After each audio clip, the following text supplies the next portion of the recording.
Hello and welcome to the program, The Advocates. On The Advocates this week, we shall be deliberating as usual on issues of anti-corruption and accountability in governance. My name is Jack Vincent Fidelis, and I'm your host. With me in the studio to discuss these issues, I have Dr. Abubakar Othman, a senior lecturer with the Department of English Language, University of Maiduguri. Doctor, you are welcome. Thank you, John. In the studio, we have members of the audience who will be interacting with us in the course of the program and giving us their own contribution. In the meantime, I will be discussing with Dr. Othman. And first and foremost, Doctor, I want to start by saying this. You see, China is one country that is known to have developed. At some point in their history, the Chinese people had it really rough. But today, China is taking over the world in all spheres. Having said that, the reason they are doing well is because of their hard stance on corruption. Because of their very, very hard stance on corruption. How can Nigeria do the same to attain the same results? Well, Jack, the issue of China and Nigeria, as far as corruption is concerned, is not a comparative issue. Perhaps relative, but not comparative. Okay. We need to understand the concept of corruption itself. China may have developed or is developing very fast because it has zero tolerance for corruption. But corruption at what level? There may be no internal corruption in China, but China is exporting corruption. That's another angle we need to look at. You know the problem associated with the market economy, Chinese products. In fact, of recent, I do see on the social media that China is even manufacturing, plastic fish, plastic rice. Go around Maiduguri, go to areas like Gwange, go to areas like Mairi. You find streets laid by Chinese that are no longer there, right? So in that sense, we cannot say China has zero tolerance for corruption, right? But maybe it has its own concept of corruption. But having said that, for Nigeria to develop at the rate at which China is developing, we need to go just beyond corruption. It is an attitudinal issue. Attitudinal in the sense that you have to, first of all, identify yourself with the country. You have to say, this is my country, and I don't have any other country but Nigeria. I'm not referring to the cliche, sloganeering of the past leaders and all this. In real terms, in real sense, you must say this and live by it. Secondly, if you look at China, China is a country made up of one people. Nigeria is a country made up of many people. People in the plural. When I say people, it's not demographic, all right? I'm referring to people as identities. A Chinese is a Chinese. He has a unique identity. Wherever he goes, he's a Chinese. Therefore, he has no hiding place, right? So he has to protect his own environment. He has no option but to identify with his own country. Nigeria, and indeed every other nation in sub-Saharan Africa, as if we live in a porous environment. A Nigerian can easily be a Ghanaian. A Nigerian can easily be a Cameroonian. A Nigerian can fit anywhere, on the continent.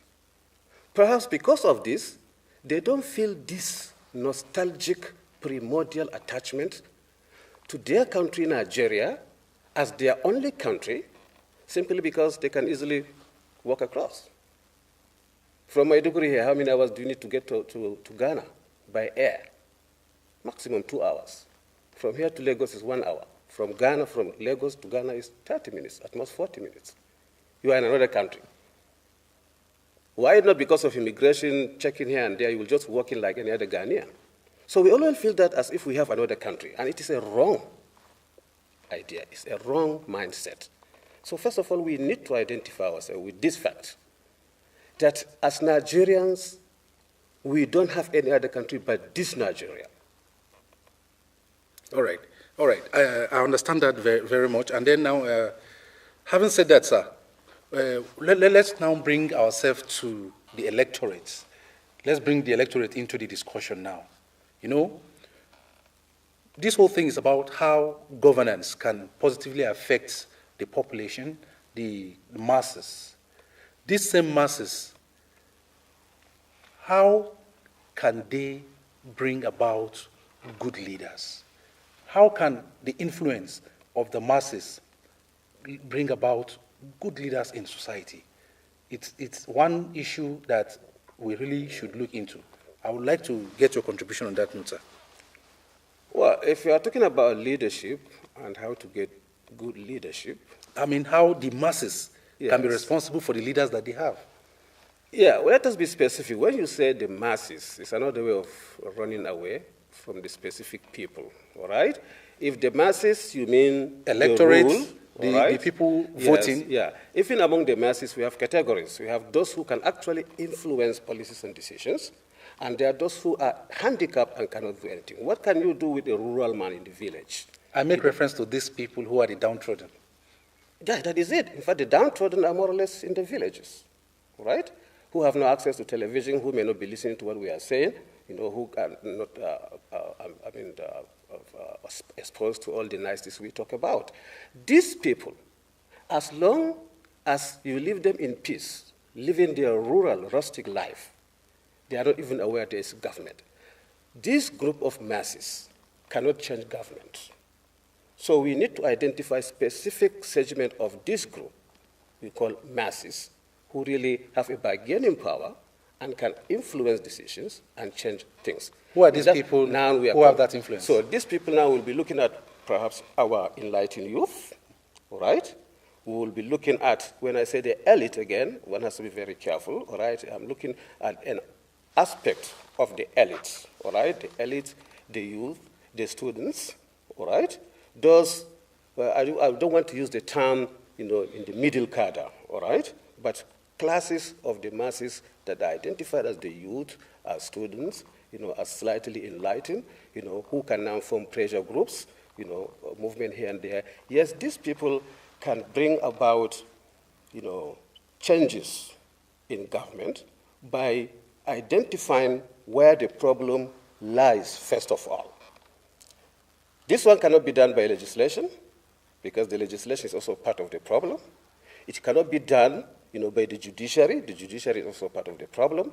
So this group that I have mentioned out there, if they can have a rallying point where they can exchange ideas and conscientize each other, cross-fertilize ideas for the purpose of conscientization, you know, share their own problems, share their own visions, you know, and come out en masse. You know, I'm sure your mind is going towards the Arab Springs, the blah, blah, blah, blah. Yeah, it's part of it, all right? It's part of it. So if we can have this kind of consistent, you know, and persistent conscientization of some segments of the so-called masses, they can bring up about change in government.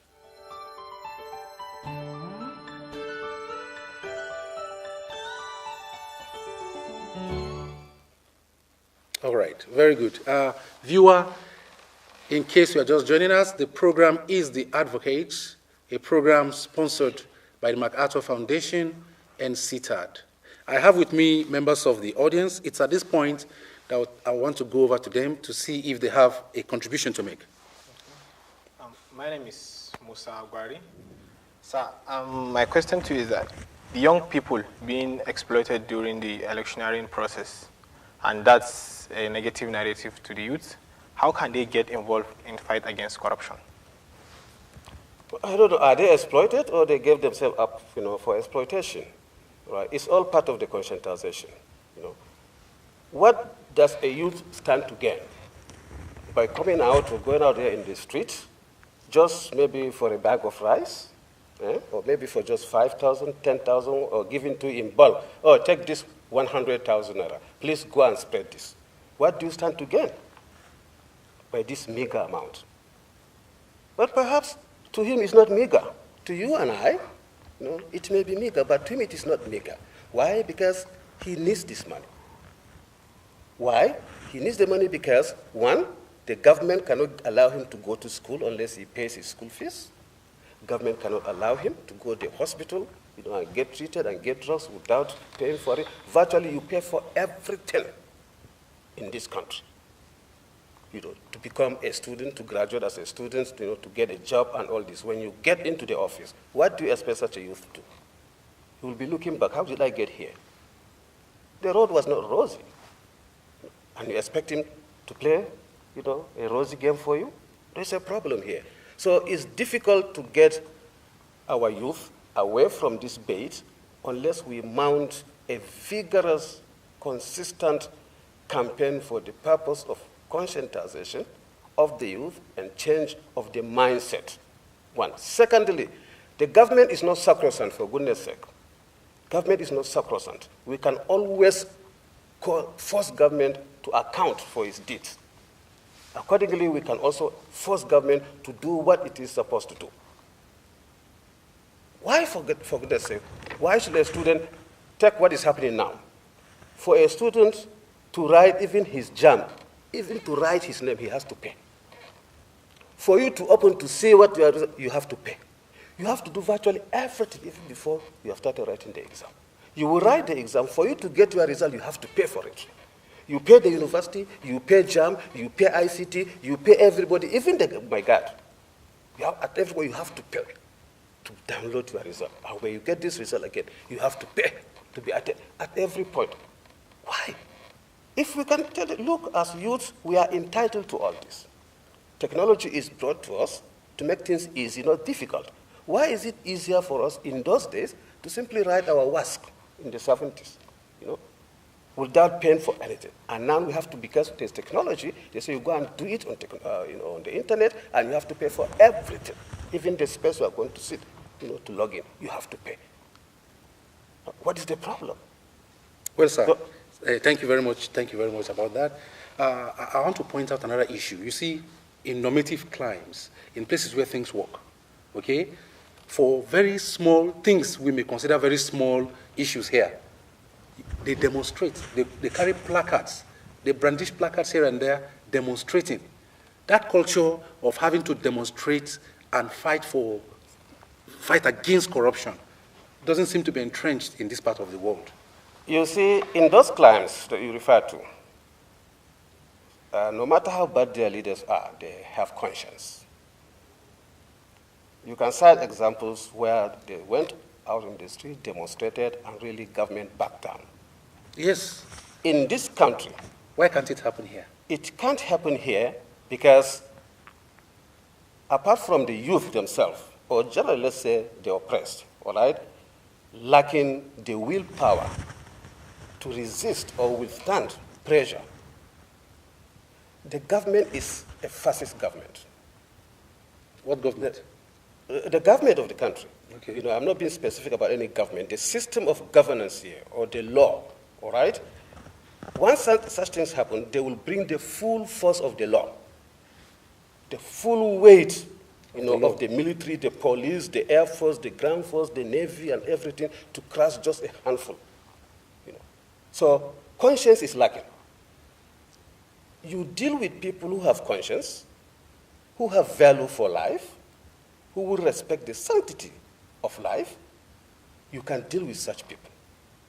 But where all these things don't matter, and as you can see, they really don't matter with our leaders. If you see the behavior of your lawmakers, you know that these things don't matter. So if you know that the person you are dealing with has no conscience, has no moral clout, to say, oh, yeah, this is too much, this is too bad, So if you have such a people, there's no way you can go out in the street and then start demonstrating, making noise here and there. Before you come back home, you find that the door to your house is locked. Your parents are missing. You have compounded your situation. You are aware of all this. And there's no welfare set aside to take care of this. So I will not say, look, we will go out in the street and shout and demonstrate. Yes, we can, but it will come to naught. The people we are dealing with lack conscience. So the only thing perhaps they will understand is brutality. All right, sir. If these things are not in place, I'm wondering if these things are not in place. These are things that people put in place in other parts of the world, and it works for them. Here, it is not working like that for us. How can the fight against anti-corruption and accountability in governance be won? Are we dealing with a hopeless situation? How can it be won? We are not dealing with a hopeless situation, and it can be won. Once in a while, God in his mercy will create somebody who will try to approximate what decent leadership is. When we have such a situation, we exploit the situation and change the system. I will say without sounding partisan, political, that we seem to have a similar situation right now. We have some leeways here. If we are really concerned about changing the society, this is the right time to change the society. Will they fight against corruption? For the first time, a government is coming out locally and internationally to say that they are against corruption. So what do? We take advantage of that. We see instances of corruption. Excuse me, they have introduced the whistleblower system. Even the whistleblowing system is being infiltrated now, where you find rascals, crooks, coming in as whistleblowers, giving wrong information so that you go and attack wrong people, and you end up with court cases. We take note of this. Who are these people? We deal with them. Now, okay, zero corruption. Who are the people tolerating corruption? You start right from the National Assembly. That is the bastion of corruption. You start from there, These members of the National Assemblies are coming from your various units, your various wards, from your various local government states, and constituencies. You know them, all right? So check around. You don't just follow the money, you also follow the legislator, Yes, Mr. Man, you are my representative. How did you come about this? We have to start asking questions. We ask questions. I think it's happening. I saw somewhere on the social media, post on the social media, I think around Bauchi State also, around, a legislator went home and escaped by the whiskers. He will have been lynched. You can see his jeep being damaged, torn here and there. He escaped by the whiskers. I saw another one. He went for a rally in his own home state. I think somewhere around Lokoja, Kwara area, They could not even allow him to talk. He couldn't even climb the podium. They had to smuggle him out. Gradually, people are becoming aware. They are doing this because they have a government that says, no corruption. So the law cannot come on you and deal with you. If they had done this some few years back, before they leave the area, some arrests will have been made. Some people have been in jail by now, right? So when we have an opening like this, we exploit the opening. Who are the people fighting? We look at the anti-graft agencies, the EFCC, the ICPC, right? I can talk confidently about the ICPC, about the EFCC. I haven't served there as a chief of staff. I know what is going on there. The EFCC is ready to work, but the judiciary is the stumbling block. Unless you have an efficient judiciary, all right, where judges are not sacrosanct, where lawyers are not jobless, just sitting there in the offices waiting for a criminal to come and hire them to go and defend them in court. When you have a judiciary that is up and alive, with sense of moral rectitude, we can fight corruption easily. But as it is now, you can't fight corruption. No matter how, conscientious and efficient EFCC is. I don't know how much time we have on this program. We'll have given you the way the EFCC works. If you know the way EFCC works, they work perfectly. They don't allow any loopholes. But after doing all their due diligence, all the investigation, by the time they go to the court, you find maybe EFCC can afford to hire only one senior advocate, all right, to be assisted by a team of lawyers from the legal department of the EFCC to file in a case in court.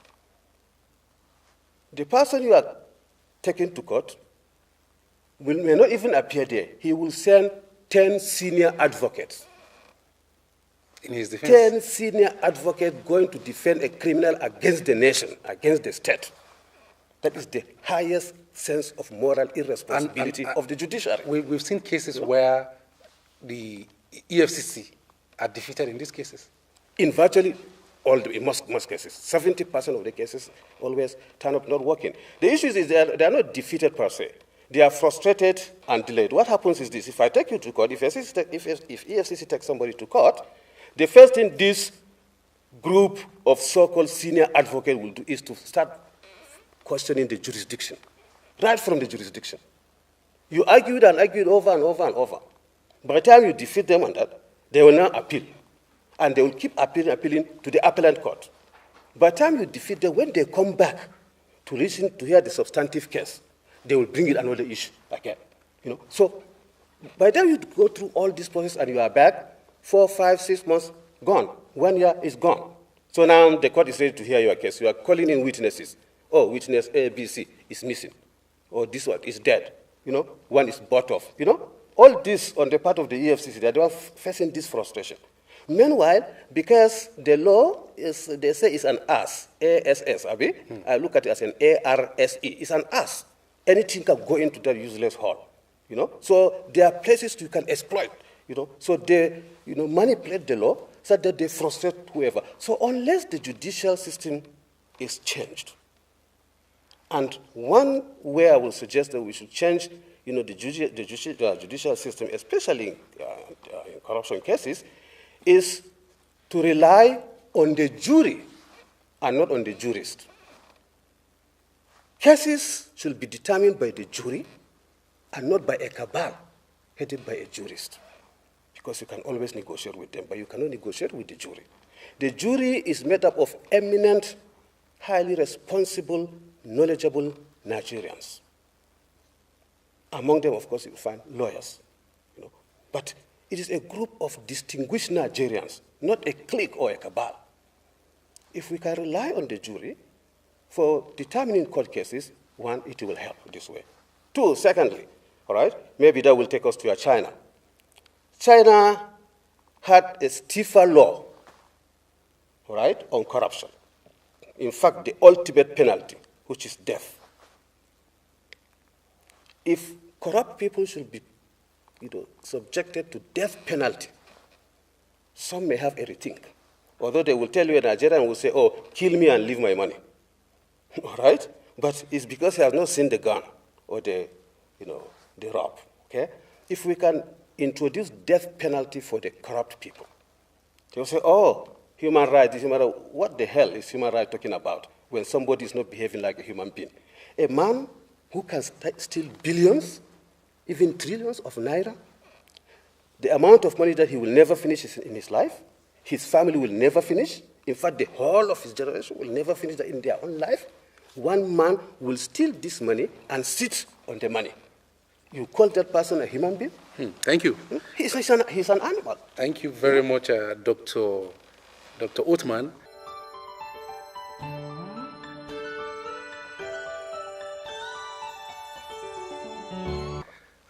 It's really nice to know you had a stint with the EFCC, making you the right person to be here right now. Having said that, you see, from when democracy started in 1999 up till today, we've not had high-profile cases of people going to jail. If I mention on the tip of my finger, I may end up having 5 or 4. And if these things are not in place, how can anti-corruption and accountability in governance be entrenched in the polity? That is the bottom line. But I want you to respond to that in maybe 30 seconds because of time. The business of anti-corruption agencies, especially EFCC and ICPC, is to investigate and charge to court. Prosecution is left with the judiciary. And I have said it, exhaustively, that the judiciary is not ready to fight corruption. They are not ready to fight because to them corruption is a gold mine. It's a powerhouse where they live fat on it. But most importantly, even the very way we train our lawyers is wrong. Go to the universities and see the curriculum for the Faculty of Law. See, there is no sense of patriotism there. There is no nationalism there. Look at the courses they teach them. We will not find the components that will lead them to a sense of national consciousness, to patriotism. How can you build a virile judiciary with people who have not been taught to love their country? Thank you very much. Thank you very much for this wonderful contribution. Well, viewer, that is the much we can take on the program, The Advocate. It's at this point that I want to say I thank you very much for staying tuned, and I thank our guest, Dr. Abubakar Othman, for being here. A pleasure. We appreciate you. Thank you very much. And to members of the audience, thank you very much. We hope subsequently we can have you here again. Thank you very much. If you've had a wonderful time listening to The Advocate this week, keep a date with us, same time, same station, next week. Thank you. Same time.